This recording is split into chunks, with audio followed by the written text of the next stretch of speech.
வணக்கம். இது people English series. இந்த வீடியோ ஒரு சிம்பிளான வீடியோ. நிறைய சின்ன சின்ன சென்டென்சஸ் பார்க்க போறோம். ஒரு வியூவர் கேட்டிருந்த சில டவுட்ஸுக்காக இந்த வீடியோ.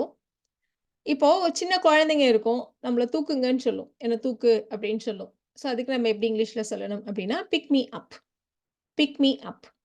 சாதாரணமா எங்கேயாவது நின்னோம் அப்படின்னா, என்ன வந்து கார்ல வந்து கூட்டிட்டு போ, என்ன பிக்கப் பண்ணிக்கோ, அந்த மாரி சொல்றதுக்கும் நம்ம பிக் மீ அப்ன்னு தான் சொல்லுவோம். பட் இது மாரி தூக்குன்னு சொல்றதுக்கும் பிக் மீ அப் தான்.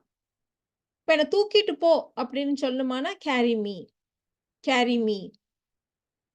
இப்போ ஏற்கனவே நீங்க கையில வச்சிருக்கீங்க குழந்தைய. அந்த குழந்தை வந்து எதையாவது பார்க்கணும் அப்டின்னா, "என்ன நல்லா தூக்கி காட்டு, நல்லா உயர தூக்கு" அப்டி சொல்லும் இல்லையா? அதுக்கு ஹோல்ட் மீ அப். இல்லன்னா ஹோல்ட் மீ அப் ஹை இப்டி நாம சொல்லலாம். என்னோட கைய புடிச்சுக்கோ. Hold my hands. Hold my hands. இப்போ குழந்தையோடைய கைய அவங்க அப்டி புடிச்சிருந்தாங்க. இந்த மாதிரி நம்ம சொல்லணும் அப்டின்னா, அப்ப she held hands with her child. She held hands with her child. So hold உடைய பாஸ்ட் டென்ஸ் தான் ஹெல்ட். சாதாரணமா இங்கிலீஷ பொறுத்தவரைக்கும், இந்த பார்ட்ட மட்டும் தான் நம்ம ஹேண்டுன்னு சொல்லுவோம். ஸோ இந்த பார்ட் எல்லாம் நம்ம ஆர்ம் அப்படின்னு தான் நம்ம சொல்லுவோம்.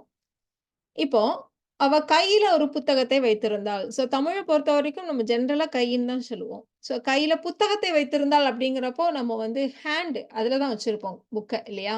ஸோ அப்போ இத சொல்றதுக்கு she was holding a book in her hands.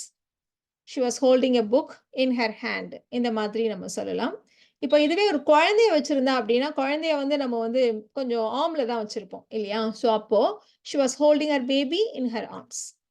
She was holding her baby in her arms. அடுத்தது பதில் தெரிஞ்சா கைய தூக்கு. சாதாரணமா கிளாஸ்ல எல்லாம் நம்ம சொல்லுவோம் இல்லையா? If you know the answer, put your hands அப்.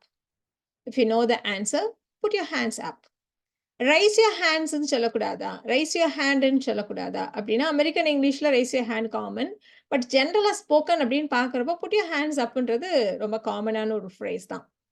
இப்போ நீங்க இதையே நீங்க பார்த்ததுக்கு அப்புறம், ஓகே, ஓகே. கைய கீழ போடுங்க. அப்டின்னு நம்ம சொல்லுவோம் இல்லையா? அதுக்கு நாம புட் யூர் ஹேண்ட்ஸ் டவுன். அப்டி தான் நம்ம சொல்லி ஆகணும். இப்போ ரைஸ் யூர் ஹேண்டுன்னு சொன்னாலும், கீழ போடுங்கன்னு சொல்றதுக்கு புட் யூர் ஹேண்ட்ஸ் டவுன். அப்டி தான் நம்ம சொல்லி ஆகணும். அதே மாரி ஒரு கை குடு அப்படின்னு சொல்லுவோம். ஏதாவது ஹெவியா இருந்ததுன்னா, அத தூக்கறதுக்கு ஒரு கை குடுன்னு சொல்லுவோம். இல்லன்னா கை குடுத்து தூக்கி விடுறதுன்னு சொல்லுவோம். அதாவது ஹெல்ப் பண்றது. அதுக்குமே நம்ம வந்து கை குடுக்குறது அப்படின்னு நம்ம சொல்லுவோம். So lend me a hand, give me a hand. இந்த ஃப்ரேசஸ் நம்ம வந்து ரொம்ப காமனா யூஸ் பண்ணுவோம். இப்ப அவங்க வந்து ரொம்ப கைண்டான ஒரு லேடி. ஏதாவது ஹெல்ப்னா அவங்க தான் எப்பவுமே எனக்கு பண்ணுவாங்க. அவங்க தான் கை குடுத்து உதவுவாங்க. ஸோ இந்த மாதிரி நம்ம சொல்லணுமானா, she is a kind lady. She always lends me a hand when I need help. இப்படி நம்ம சொல்லலாம். இப்ப அதே மாதிரி ஏதாவது ஹெவியா இருக்கு அப்படின்னா, கொஞ்சம் அது ரொம்ப ஹெவியா இருக்கு. ஒரு கை குடேன் அப்படின்னு நம்ம சொல்லுவோம். நீ கொஞ்சம் ஒரு கை குடுத்து நீயும் தூக்கு அப்படின்னு நம்ம சொல்லுவோம். So please give me a hand. இல்ல please lend me a hand. அப்படி வேணாலும் நம்ம சொல்லலாம். The bucket is too heavy. Please give me a hand. இப்ப ஏதாவது அடிபட்டுருச்சானா, அ மாவுக்கட்டு போட்டிருப்போம் இல்லையா? இந்த மாரி தொங்க விட்டுருப்போம். இத நம்ம வந்து ஸ்லிங் அப்படின்னு சொல்லுவோம். His arm is in a sling. His arm is in a sling.